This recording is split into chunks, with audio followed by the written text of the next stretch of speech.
They called me up one day and asked me if I would work at the Women's Medical Center. And I told them I would, because I didn't have a problem with abortion, or at least I didn't think I did. The first lady we did was 26 and a half weeks pregnant. She had just found out that her baby had Down syndrome. And her parents and her boyfriend made her get this abortion. She didn't want it. As a matter of fact, she cried the entire 3 days she was in there. So we did her first, because she was upsetting the rest of the patients. And we brought her into the operating room and put the gown on her, put her on the table, and put her legs in the stirrups. And we started an IV and gave her Valium just to calm her down so she wouldn't care what was going on. She didn't get a general anesthetic to knock her out. And I really thought those babies were dead at this point. I thought, they're not going to do this on a live baby, surely.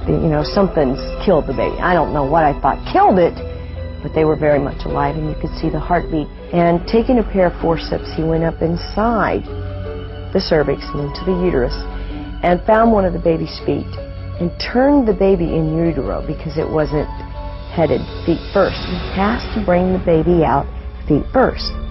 So he brought that foot down through the birth canal. Then he went up and he grabbed the other foot and he brought it down through the birth canal until he had both of the feet on the outside. And grabbing his little feet with his hands, he pulled the baby out of the mother breech position until he had the entire body, everything delivered except for the head. And as I stood there, this little baby was kicking his feet and moving his little hands and fingers, and very much alive. And the doctor's very careful to make sure that he holds the baby's head in with his 2 fingers, with his left hand, to make sure that that head doesn't slip out.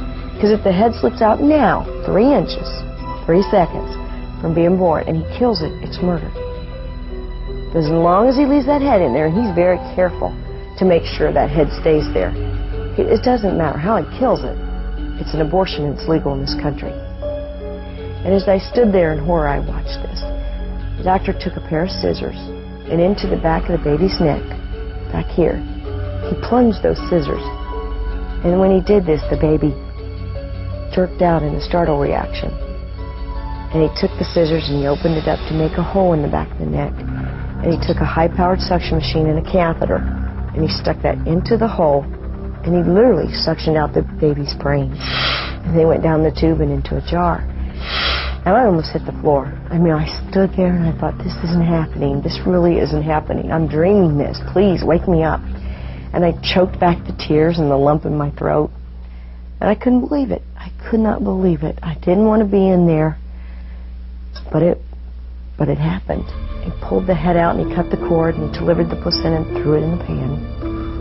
And he cleaned her up and he took the baby out of the room. And this mom wanted to see her baby. We tried to talk her out of it, but she does have the right to see it. So we cleaned her up and put a pad on her and walked her to the ultrasound machine room. And we cleaned the baby up and put it in a little blanket and we handed it to her. And I don't know what she thought she was going to see. But I don't think it's what she saw, because she looked down in his little face and she started screaming to God to forgive her. And she held him and she rocked him and she begged him to forgive her. And at that point, I couldn't take it. I had to leave. I ran to the bathroom and beside a toilet I kneeled and I screamed at God and I said, God, why are you letting this happen? Why? Why does this have to happen? This is murder. I mean, I can't believe you allowed this to happen. There were 7 of these done that day. Every one of the mothers were perfectly healthy. Nothing was wrong with them. They just waited later in their pregnancy to have an abortion.